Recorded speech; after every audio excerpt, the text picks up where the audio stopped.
All right, so we got this thing up off the ground. I had it on blocks, so I just took the jack, lifted up, so it's almost full separation on the back. Tires are still on the blocks, but it's almost full separation on the rear. And I'm glad my car don't sit like that. So my complaint was the car was not low enough. I wanted to tuck as much tire in the rear as I can. I only have mini tubs. I should have did them bigger. A little fact about my tubs is mine actually follow the factory body lines. So they're cut right here and they're basically just squared over, but they follow the factory arch. So the exact factory arch, they're just extended. That's where I messed up. You can see right there, okay, where it has hit in the past.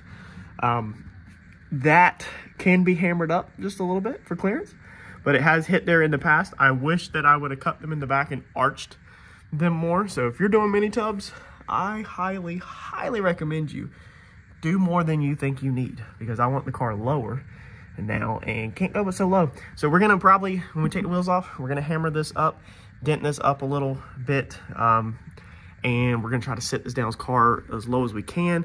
Our next thing that's in our way underneath here, then I remember I showed y'all in the past that upper bar right there. You see where that blue dot is on that upper bar?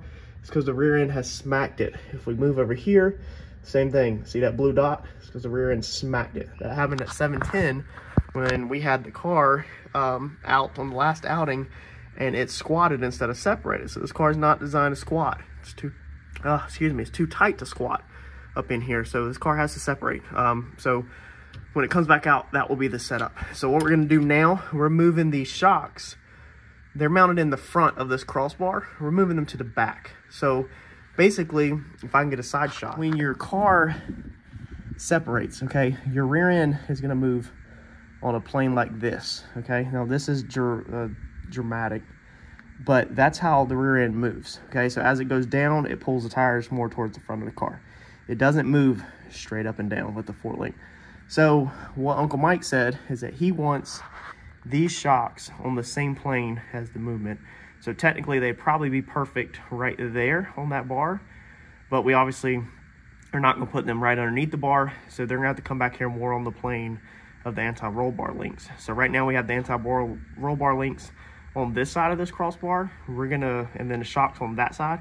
We're gonna move them so that the shocks and the anti-roll bar links are all on this side. That's gonna put them at pretty much the same plane, the anti-roll bars and the shocks, and that's gonna mean the shocks will sweep at pretty much the exact angle that the movement's gonna be, if that makes sense. I know I had some people ask, why are we moving the shocks? What's wrong with they're at now?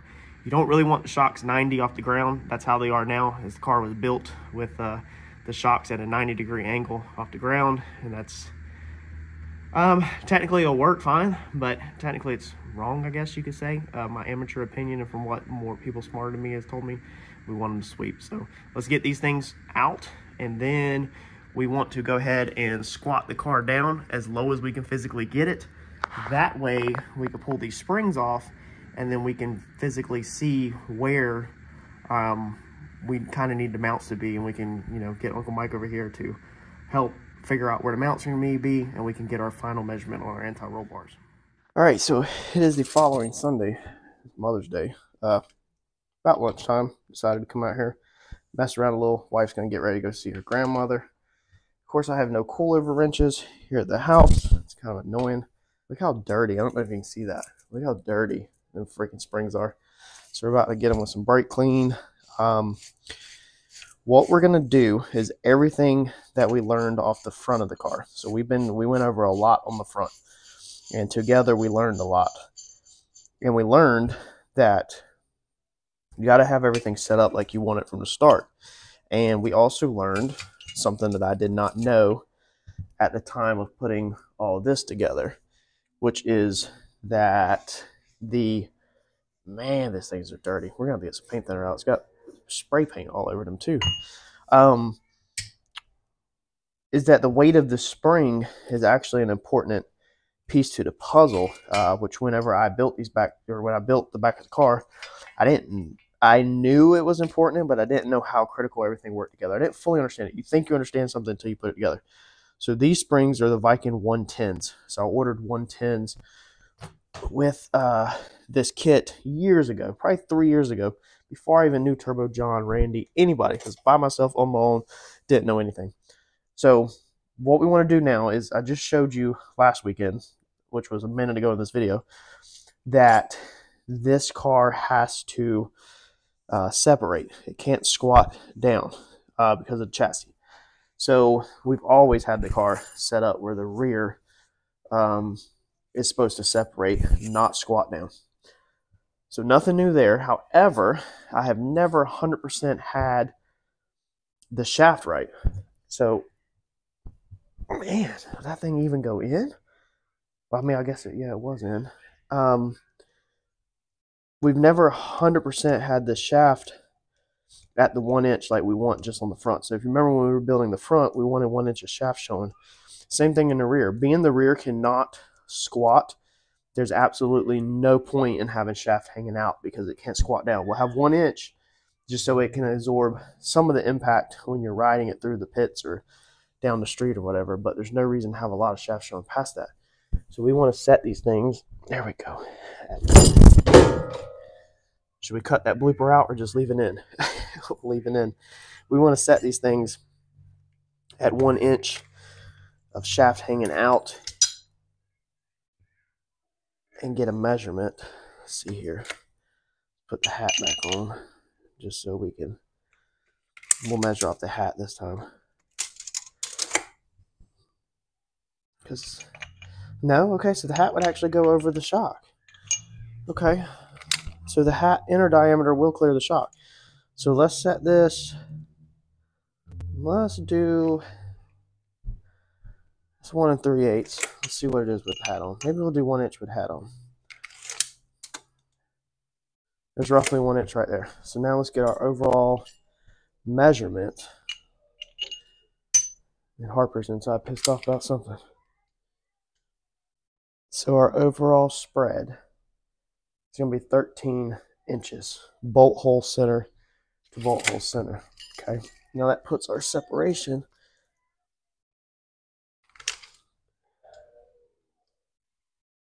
at a big 17, like 17 1/4. So 13, 14, 15, 16, 17, 4 inches of separation. I think that is about plenty on this car. 13 1/4. Let's get these cleaned up while they're out. Let's take the other one apart, and we're gonna build some pieces that we can fab in these upper shock mounts. So we're putting in new shock mounts, moving them, and this is what I want to know mounted in there, basically where my shock tab needs to be. So what we're using is a piece of square stock. I went ahead and cut this side off, and I'm about to cut a length of that, but I'm gonna drill my hole first. So I drilled my first hole, and this is going to be the shock, like the bottom mount. Like this goes in there. As you say, it literally just went through. It's crooked is what it is. I really should invest in the drill press, but here we are. So we're gonna now measure. I rechecked my measurement. It's like 12 3/4 to be exact, but we'll say 13 inches, whatever. We're gonna measure from this center line, mark that center line, drill another hole, and this is gonna be our jig. We'll go bolt this square tubing in on one side, and we'll set one tab, weld it in. We'll do the other side the same way, and then we should be able to bolt the shock back in and have our ride height when we get the correct spring at the 1 inch of shaft showing, just like we went through with the front. Now currently, I got to double check the car. It's been over a week that the car has not been touched, but the car, there's no shocks in it. This jack is not on there. It's just on bottle jacks. Both sides are on bottle jacks on the frame. And what that did was that leveled, can't talk, my quarter panel to my rim measurement the same. And then I'm also going to go ahead and check off of this byline to the concrete real fast, because the quarter panels could be jacked up. Even though the concrete's not perfect, it should be decent. So between this measurement with the concrete and this measurement, neither one of these things could be perfect, but between them two, we should get an average of close enough. Now, being I don't have a drill press, we're gonna do the same thing we just did over there. We're gonna take, I used a step down bit to get this going. We're gonna take our 1/2 inch drill bit. We're just gonna rock it back and forth like this to where our drill bit looks straight at a 90 off of that. So we straighten that one out. That way we don't end up with some jacked up tabs in there. This one went through a lot straighter, but that way I just have a tiny bit of play. Okay, it's a little bit of play, but it will bolt through there straight. By the time you clamp it down decent, just snug it, bump it down, it's gonna roll that bolt straight. You're not gonna bolt that down and it'd be crooked. It's gonna naturally, if you can see that, okay, that's crooked, it's gonna pull that bolt back straight like that. So we just want to make sure we got the play in there, and it could be a 16th off, I don't care, but make sure we got enough play in there to bolt down. So now we're gonna cut this off now that I know where my end can be, and get it in. All right, so we have confirmed now 18 5/8 from here to the bead on both sides, and one side, the passenger side, is 20 inches from the floor down, and this one's like 19 and a fat 7/8, so it's pretty much almost 20 inches. So we're gonna let it roll. We're gonna put the tabs in pieces. If you're wondering what's going on with the boards, this is what I've been up to. We don't have a lot of content because we're also remodeling our bedroom. I ran crown molding yesterday, did all that finished carpentry work, took down the accent wall. This was the boards off the accent wall, and just doing a lot of stuff around the house, and have 100% put the race car on the back burner pretty much. I'm gonna be building an accent wall in here and cleaning all this stuff up and just tidying up like a one. But for right now, let's get this thing bolted in and let's weld our first set of tabs. All right, so this is basically what we're gonna do. This is the fixture that we end up with. These tabs this time are actually pointing down a little. I'm gonna go extreme, but they're actually like this a little bit. We have this one more hole left. If we go down to this hole, then let's see here. No, that lowers the car, right? No, that lifts the car, lowers the car. Yes, if we go down a hole, that lowers the car. If we go up a hole, that lifts the car. So being our chassis bars are literally about to hit right there, that means the car can't really go down no more. But I don't want, in this situation, to be on the very bottom hole. I'd like one more drop if need be. And then you can also flip these. Let's see here. We'll be flipping them, we'll be lifting them. So I think I'm in the best situation now. Basically, I can't lower the car no more right now. So I want to be able to lift it if need be. So we're gonna roll like this. Now I plan to next winter, hopefully cut the whole back of this car out and re-back half this thing. And in that case, we want the car down lower. We're gonna remount. When we redo these again, we'll mount it higher. If you see, we have 1, 2, 3. This will be my third set of shock tabs underneath here, pretty much all at different heights and different locations. I just haven't want to cut all this stuff out. It definitely bothers me. All right, so don't do like I did. I actually welded these on because I literally just clamped them straight to tube, tacked them, and then I had to break them out, grind everything back off because I forgot the thickness of your shock is going to be different than that. So obviously make sure your thickness is right. So now I have it a little bit bigger, which is what you want. You don't want it so tight necessarily that you fight with it in. I'd rather have it a little bigger, and then it sucks it up whenever it's bolted, and then it'll spring back open a little bit when it's undone. So that come out, I tried 4 washers, but that was too much. That come out to 1 washer, 2 washers. So now let's put this thing back in the car. We should be right this time.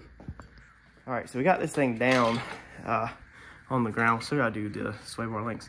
I actually turned the front end 2 turns on the coilover back down. So I know that threw off the alignment probably just a touch, but it still just it was looking too high. I think I can live with that because I can't see the top of the tread on the tires. However, the back, I think the back's looking good. Let me jack the car up and I'll show you how all that turned out. So let's go underneath here. It's not completely all the way up off the ground. I just got one side jacked up.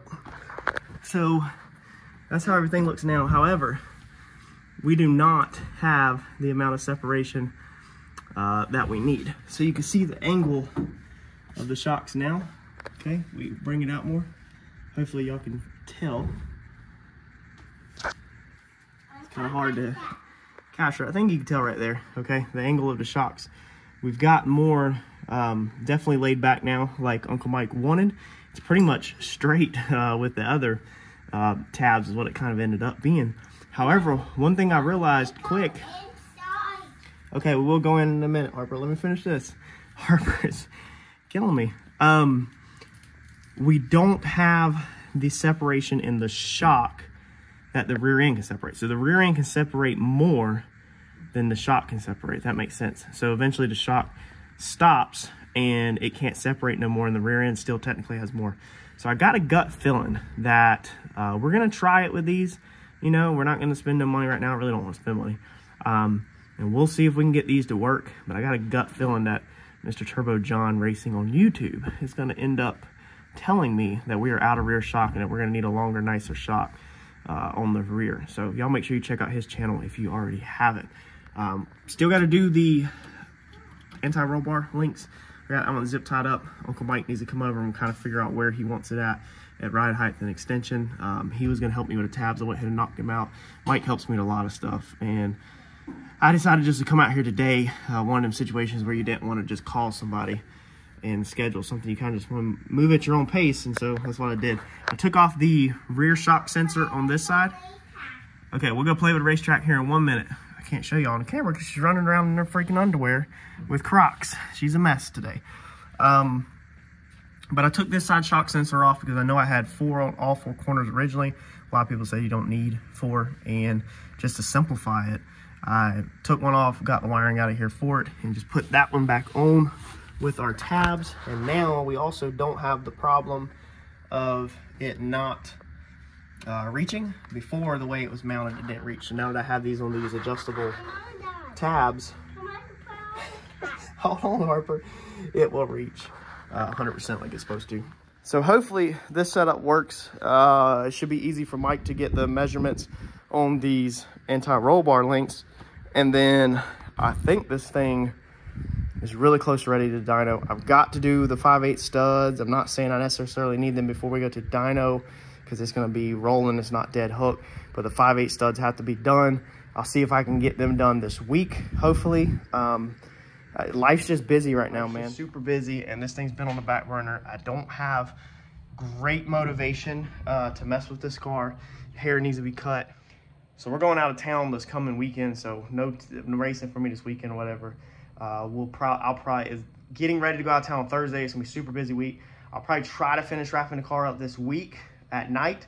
Now that we got the 450 pretty close to done, still got some sponsorship videos to run through, so y'all bear with me. That's the part of being a YouTuber, is you get free content, you gotta do the videos. Or you get free product, you gotta do the videos. So nothing this week, no TCAM this week, but hopefully, we're coming back on Monday of next week. So hopefully, in 2 weeks, hopefully we can get this thing to the dyno, and then we're gonna be getting this thing to the racetrack. Y'all smash that like button for me. Please, please bear with me on the sponsorship videos again, because like I said, I've got to get through this stuff. They're sending free products, a lot of money in this 450 and sponsorship videos, different tools and stuff. I gotta do them videos. It's part of being a YouTuber. I greatly appreciate y'all. I'll catch you on the next video. Thanks, y'all.